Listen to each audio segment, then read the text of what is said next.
ملینٹری honey initiative programme کی تقریب کے آغاز میں وزیر مملکت موسمیاتی تبدیلی زرتاج گل وزیر نے خطاب کیا، جبکہ معاون خصوصی موسمیاتی تبدیلی ملک امین اسلم نے بھی اس تقریب سے خطاب کیا اور اس پروگرام کے بلینٹری ہنی انیشیٹو پروگرام کے حوالے سے جو فیچرز ہیں ان کے اوپر روشنی ڈالی۔ آپ کو بتاتے چلے کہ یہ مناظر آپ دیکھ رہے ہیں اس وقت مختلف اداروں کے مابین بلینٹری ہنی انیشیٹو کے تحت دستخط کی تقریب ہو رہی ہے، جس میں مختلف اداروں کو ایک ساتھ ہم آہنگی کے ذریعے مربوط نظام کے ذریعے ایک پلیٹ فارم پر اکٹھا کیا جا رہا ہے تاکہ روزگار میں اضافہ ہو سکے اور پاکستان میں شہد کی پیداوار میں اضافہ کیا جا سکے۔ بلینٹری ہنی انیشیٹو کے تحت پاکستان میں ان پودوں کی شجرکاری کی جائے گی جن کے اوپر شہد کی مکھیاں زیادہ تر بیٹھتی ہیں، تاکہ شہد کی مکھیوں کی افزائش بھی ہو سکے اور اس کے ساتھ ساتھ پاکستان میں شہد کی پیداوار کو بھی بڑھایا جا سکے۔ پاکستان میں شہد کی پیداوار کے بے پناہ مواقع موجود ہیں۔ اس موقع پر معاون خصوصی موسمیاتی تبدیلی ملک امین اسلم نے بتایا کہ جس طرح سے نیوزی لینڈ میں شہد کی پیداوار میں اضافہ کیا گیا، اس کے ساتھ ساتھ اس کی برانڈنگ کی گئی، وہاں پر سرٹیفیکیشن کے لیے لیبز موجود ہیں۔ پاکستان میں اس حوالے سے ابھی تک کسی قسم کے کوئی اقدامات نہیں کیے گئے تھے۔ اور خطاب کریں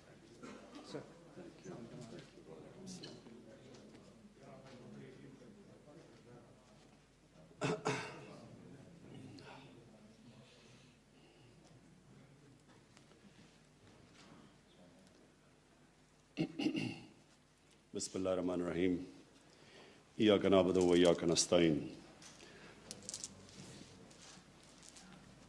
پاکستان کے سامنے سب سے بڑے چیلنجز آج کیا ہیں؟ نمبر 1 چیلنج کہ ہم نے اپنی ملک کی انوائرمنٹ کا دھیان رکھنا ہے۔ ہم نے فارسٹ کور اس ملک میں دنیا کی ایوریج سے بہت نیچے جا چکا ہے۔ جنگلات جو بنائے تھے انگریز نے وہ بھی ہم نے ختم کر دیا۔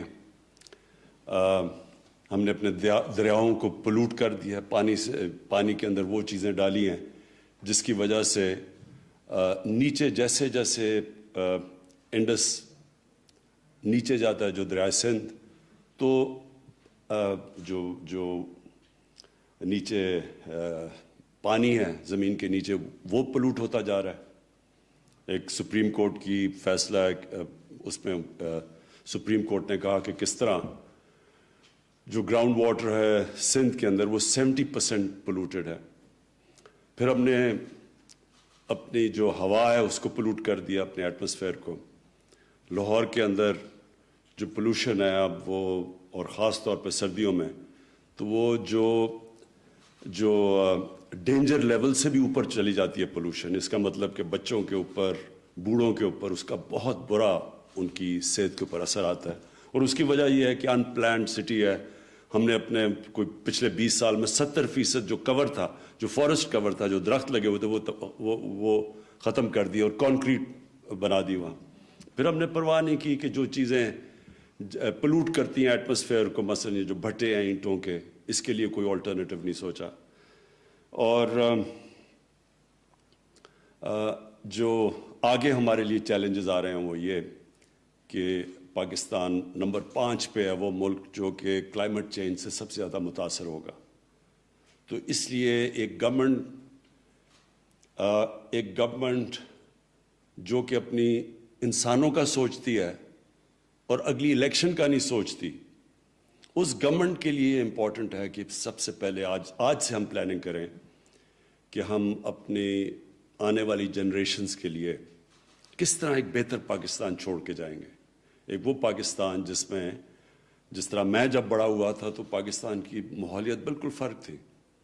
لاہور میں جو عام نلکے کا پانی تھا وہ بڑا، یعنی ساری نلکے کا پانی پیتے تھے، بلکہ میرے گھر کے باہر نہر تھی اور میں نے اپنی آنکھوں سے دیکھا ہوا گرمیوں میں لوگ سائیکل سے رکتے تھے اور نہر سے پانی پیتے تھے، اور وہی نہر پھر آہستہ آہستہ پلوٹ ہوتی دیکھی۔ سورج سارا چلا گیا نہر میں۔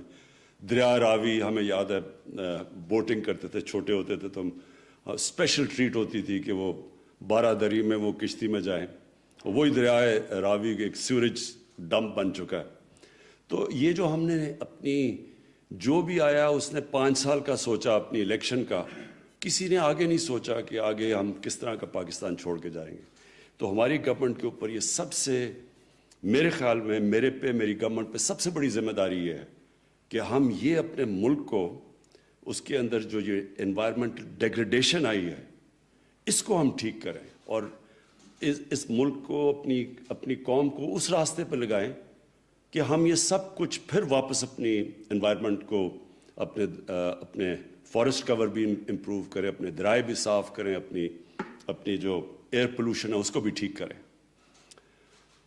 تو یہ جو ہمارا انیشیٹو تھا, پاکستان کی تاریخ میں پہلی دفعہ کسی گورنمنٹ نے درخت لگانے کا سوچا, اور بڑا مذاق اڑایا گیا ہمارا شروع میں. جب پختونخوا میں ہماری حکومت آئی تو ہم نے فیصلہ کیا کہ 1 ارب درخت اگائیں گے, تو مسلسل مذاق اڑا. اور ابھی بھی جو ہمارے مخالف ہیں وہ مانتے ہی نہیں کہ یہ کوئی ہو سکتا ہے, کیونکہ کسی نے یہ سوچا ہی نہیں ہے ان چیز کا, کیونکہ کسی نے سوچا ہی نہیں آگے 5 سال سے آگے کہ کیا ہوگا. تو میں اس میں پہلے تو میں جو پختونخوا کے اندر ہمارا جو بہت کامیاب ایکسپیریمنٹ ہوا 1 ارب درخت لگانے کا, اور وہ جو ہم نے, جس طرح زرتاج نے کہا کہ ہم نے باہر سے آڈٹ کروائے, WWF ایک باہر کی انٹرنیشنلی اکنالجڈ NGO ہے, اس نے پہلے 2 دفعہ ویریفائی کیا, اور اس کے علاوہ پھر ورلڈ اکنامک فورم انہوں نے اپنی طرح ویریفائی کر کے اس کو سپورٹ کیا, ہماری جو بلین ٹری سونامی تھی. آج ہمارے منسٹر بیٹھے ہوئے ہیں پختونخوا کے, جو فاؤنڈر ممبر بھی ہیں تحریک انصاف کے, شاہ فرمان کے ساتھ یہ اشتیاق اڑموڑ. تو انہوں نے ان کو وزیر بنایا میں نے جب 2013 میں, اور انہوں نے پھر ایک اس طرح کی چیزیں ایک جنون سے صرف ہوتی ہیں, ایک 9 to 5 جاب میں ایسی چیزیں نہیں ہوتی. تو پہلے تو مقابلہ کیا انہوں نے ٹمبر مافیا کا, اور اس میں پھر ہم شہادتیں بھی ہوئیں فارسٹ گارڈز کی. اور پھر میں نے ایک تصویر, مجھے پتہ چلا کہ ٹمبر مافیا نے کسی کو, ہمارے فارسٹ گارڈ کو مارا, تو میں نے اس کو ٹیکس کیا کہ خود جائے. تو پھر میں نے تصویر دیکھی کہ اشتیاق اڑموڑ ایک کلیشنکوف پکڑ کے جا رہے ہیں ان کے پیچھے. تو اس طرح کے ریزالو سے پھر جب اس طرح کی ڈٹرمنیشن ہوتی ہے تو اس لیے وہ سارا ہمارا پروجیکٹ کامیاب ہوا. اب یہ جو نیا انیشیٹو ہے, میں امین اسلم آپ کو خاص طور پہ اس کے اوپر کریڈٹ دیتا ہوں, اور ساتھ ساتھ شاہ فرمان آپ کو بھی, جو ہمارے گورنر ہیں KP کے. کیونکہ دیکھیں, یہ لوگ, عوام درخت تب اگائے گی اور ان کو پھر ان کی حفاظت کرے گی جب عوام کو ان کے بینیفٹ سے پتہ چلے کہ ہمارے لیے کیا ہے. میں بھوکا مر رہا ہوں اور مجھے کوئی کہے جی درخت اگا دو, میں کیوں درخت اگاؤں گا؟ سردی میں میرا برا حال ہے, برف پڑی ہوئی ہے, تو میں کیوں وہ درخت نہیں کاٹوں گا اپنے آپ کو گرم رکھنے کے لیے. تو یہ جو انیشیٹو ہے یہ بڑا ضروری ہے کہ مقامی لوگوں کو اس سے فائدہ ہوگا, لوگوں کو بینیفٹ ہوگا درخت اگانے کا. اور یہ جو درخت, یہ جو مثلا ہم نے کندیاں کے اندر یہ بیری کے درخت لگائے, یہ جو بیری کی آئیڈیا تھا یہ دیا تو شاہ فرمان نے مجھے, کیونکہ ان کے علاقے میں جو بیری کا شہد ہے وہ سب سے اچھا سمجھا جاتا ہے. اس کی وہ جمتا نہیں ہے, اس کا کانٹینٹ شوگر کا کم ہے, بینیفٹ زیادہ ہیں. تو ہم نے پھر یہ جو ابھی امین اسلم نے آپ کو پلانٹیشن دکھائی ہے, کندیاں کا ایک بہت بڑا جنگل ہوتا تھا انگریز کے زمانے میں, یہ میاں والی میں ڈسٹرکٹ میں. تو یہ بالکل ختم ہو چکا تھا. ہم نے اپنے پرانے سارے جنگل ختم کر دیے تھے. بچپن میں گیا ہوں چھانگا مانگا جنگل میں, بڑے بڑے درخت تھے, سب آہستہ آہستہ جنگل ختم ہو گئے. ان کی زمینیں بھی لے کے لیز کر دی لوگوں کو, پولیٹیکل لوگوں کو. تو یہ جو ریکلیم کیا بعد میں اس کے اندر یہ چیز آئی. تو یہ جو آئیڈیا تھا کہ ہم اپنے جنگل کو استعمال کریں ہنی پروڈکشن کے لیے, شہد کے لیے, یہ زبردست آئیڈیا اس لیے ہے کہ اس پہ امیجیٹلی لوگوں کو نوکریاں ملیں گی. جب عام لوگوں کو, مقامی لوگوں کو نظر آئے گا کہ ہم پیسہ بھی بنا سکتے ہیں, ہماری روزگار بھی آ سکتا ہے, تو وہ پھر سب سے زیادہ وہ جنگلوں کو پروٹیکٹ کرتے ہیں. تو ایک تو یہ اس کے جو آئیڈیاز آپ نے امین اسلم بتایا کہ اس کی جو ایکسپورٹس ہیں دنیا میں ہماری پاکستان کی بہت ہی کم ہے، حالانکہ ہمارے پاس بڑی ورائٹی ہے، ڈفرینٹ قسم کے مختلف ہنی اس ملک میں آ سکتے ہیں، پہاڑوں میں اور ہیں، یہ جو سیمی ایرڈ ایریا ہے جو جدھر بیری اگتی ہے یہ بالکل اور ہے. اور پھر ہمارے 12 آپ کو پتہ ہے نا پاکستان میں 12 کلائمیٹک زون ہیں. یہ بڑا یونیک ہم بیٹھے ہوئے ہیں کہ اوپر سے لے کے سمندر تک 12 مختلف موسم ہیں. 12 مختلف موسم کا مطلب کہ 12 مختلف قسم کی ہیبیٹیٹ ہے، یعنی مختلف قسم کے پلانٹس اگتے ہیں، درخت اگتے ہیں.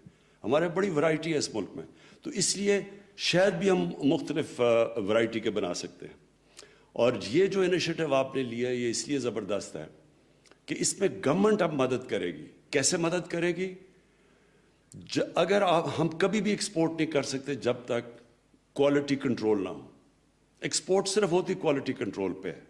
ہمارے پاس اس وقت جو سبزیاں ہیں دنیا میں بہترین سبزیاں ہیں، ہمارا پھل ہے دنیا میں مانا جاتا ہے، لیکن بکتا نہیں ہے کیونکہ کوالٹی کنٹرول نہیں ہے. اب یہ مڈل ایسٹ میں یہاں سے جو سبزیاں اور جو ہم پھل ایکسپورٹ کر سکتے ہیں کوئی مقابلہ نہیں کر سکتا پاکستانی پھل کا. آپ مڈل ایسٹ میں کئی دفعہ سیب کھائیں اور کیلا کھائیں تو اس میں فرق ہی نہیں پتہ چلتا.